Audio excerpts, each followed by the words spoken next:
السلام علیکم ناظرین، پروگرام خبر سے خبر ود ناطق مرزا میں خوش آمدید۔ ناظرین، آج کی دو موسٹ امپورٹنٹ ہیپننگز، ایک کا معاملہ پارلیمان سے تو دوسرا عدالتی فیصلہ۔ عدالتی فیصلہ پہ اگر ہم بات کریں تو جو فیصلہ آیا تھا مخصوص نشستوں کو لے کر، اور وہ جولائی میں فیصلہ آیا تھا، اس کے بعد ہم نے دیکھا جو اختلافی نوٹ تھا وہ بھی ہمارے سامنے آیا، اس کی ڈیٹیل بھی سامنے آئی، آل دو کہ ابھی جو ڈیٹیل ججمنٹ ہے وہ ابھی تک نہیں آئی ہے، لیکن جو اکثریتی فیصلہ تھا آج اس کی وضاحت بھی سامنے آئی، اور اس کی وضاحت جو سامنے آئی ہے وہ میں ذرا کوئی اپنے ناظرین کے سامنے رکھ دوں، جس میں انہوں نے مخصوص نشستوں کے حوالے سے انہوں نے کہا کہ 12 جولائی کے فیصلے میں کسی قسم کا کوئی ابہام نہیں ہے۔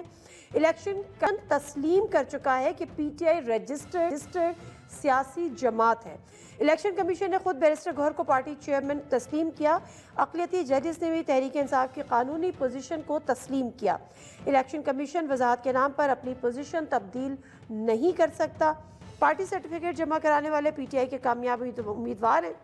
الیکشن کمیشن نے عدالتی حکم غیر ضروری طور پر پیچیدہ بنایا ہے۔ الیکشن کمیشن کی نظر ثانی درخواست مسترد کی جاتی ہے۔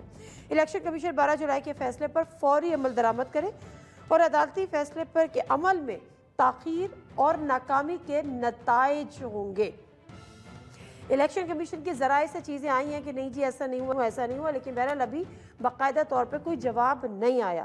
یہ تو تھا عدالتی فیصلہ، اور جو پارلیمانی معاملات ہیں آج جس طرح سے کل ایک ہائپ کریٹ ہوئی، فوری طور پہ سیٹرڈے سنڈے یوزلی اجلاس نہیں ہوتے، لیکن قومی اسمبلی کا بھی طلب کیا، سینٹ کا بھی طلب کیا، اور یہ خبریں تھیں کہ آج جو ہے وہ جو آئینی ترمیم ہے وہ پیش کی جانی تھی، لیکن آئینی ترمیم آج پیش نہیں کی جا سکی۔ اس کی وجوہات پہ بھی بات کریں گے۔ جو اس وقت سب سے جو موسٹ امپورٹنٹ پارٹی یعنی جے یو آئی، مولانا صاحب کے حوالے سے جو ابھی بھی جس وقت ہم آپ سے بات کریں حکومتی وفد کی ملاقات جاری ہے، پی ٹی آئی کا وفد بھی وہاں پر پہنچا تھا، مولانا صاحب کا کوئی واضح فیصلہ ہاں یا نہ سامنے نہیں آیا۔ پی ٹی آئی وفد وہاں پر پہنچا تو حکومتی وفد وہاں پر بیٹھا تھا، پی ٹی آئی وفد واپس چلا گیا کہ جی ہم تھوڑی دیر میں آئیں گے، لیکن یہ معاملات اپنی جگہ کہ آئینی ترمیم آج پیش کیوں نہیں کی جا سکی، آئینی ترمیم میں ایسا کیا ہے، آئینی ترمیم کا ٹارگٹ کیا ہے، ہدف کیا ہے، حاصل کیا ہونا ہے، حکومت اس سے کیا حاصل کرنا چاہتی ہے، یہ ساری باتیں بھی ہم اپنے پروگرام میں ڈسکس کریں گے۔ لیکن ایک اور ہیپننگ ہوئی، وہ یہ ہوئی کہ جو بانی چیئرمین ہیں P T I Imran Khan صاحب، ان کی ایک ٹویٹ، اور اس ٹویٹ پر آج زیادہ تقاریر ہوئی آئینی ترمیم یا دیگر معاملات سے ہٹ کر۔ اس ٹویٹ میں کیا باتیں کی گئی تھیں وہ میں آپ کے سامنے ڈیٹیل تو نہیں کر سکتی، لیکن اس کو بلاول بھٹو زرداری صاحب نے فلور آف دا ہاؤس کیا تقریر کی، اس پر ذرا سنیے گا وہ کلپ۔ پاکستان کے عوام اس وقت سازشی سیاست کے ساتھ کھڑے نہیں ہیں۔ پاکستان کے عوام اس وقت گالم گلوچ کی سیاست کے ساتھ کھڑے نہیں ہیں۔ پاکستان کے عوام اس وقت قیدی نمبر 804 کے ساتھ کھڑے نہیں ہیں۔ کل رات جو پورے پاکستان نے ایک بیان پڑھا ہے قیدی نمبر 804 کا، اور اس بیان میں اس شخص نے حملہ کیا ہے جناب اسپیکر، جو کہ ایک بار پھر جمہوریت پہ ایک حملہ ہے۔ یہ ایک اتنا ایسے پرووکیٹو سٹیپ ہے کہ ایک طرف موجودہ چیف جسٹس کے خلاف کنٹیمپٹ آف کورٹ کیا گیا ہے، دوسری طرف آرمی چیف آف سٹاف پہ سیاسی الزامات لگائے گئے اس عہدہ کو متنازع بنانے کے لیے۔ تو جناب اسپیکر، اگر خان صاحب نے یہ سٹیٹمنٹ دیا ہے تو پھر اس سٹیٹمنٹ کا کانسیکوینسز ہے ہمارے آئین، ہمارے قانون کے مطابق۔ اور جس ٹویٹ کے یہ حوالہ دے رہے ہیں اس پر ایک کیس بھی بنا دیا گیا ہے، اور ایف آئی اے کی ٹیم جیل ایک دفعہ پھر انویسٹیگیشن کے لیے پہنچ بھی گئی۔ اصل معاملہ یہ ہے جو سوال آج پارلیمان میں بھی اٹھایا جا رہا تھا کہ بانی چیئرمین عمران خان صاحب تو قید ہیں، تو ان کا ٹویٹر اکاؤنٹ یا ایکس اکاؤنٹ ہینڈل کون کر رہا ہے؟ اس پہ انویسٹیگیشن ہوگی تو کلیئرٹی ہوگی۔ بیرسٹر گوہر صاحب نے بھی اس کا جواب دیا ہے، وہ بھی ذرا شارٹ کلپ ہے، اس کو بھی سن لیتے ہیں۔ بلاول صاحب نے بولا، جو از انداز گفتگو استعمال کی، جو اشارے کیے، وہ شاید آکسفورڈ کے جعلی ڈگری سے یہاں پہنچا ہے۔ جناب اسپیکر، یہ لازم ہے کہ یہ لائن ڈرا کی جائے کہ یہ پارلیمان مضبوط ہے یا کوئی اور مضبوط ہے۔ موجودہ حکومت میں اگر اتنی ہی پاورفل ہے، خواجہ سعد رفیق کو کس نے اپلوڈ کروایا؟ اگر ایسا ہی ہے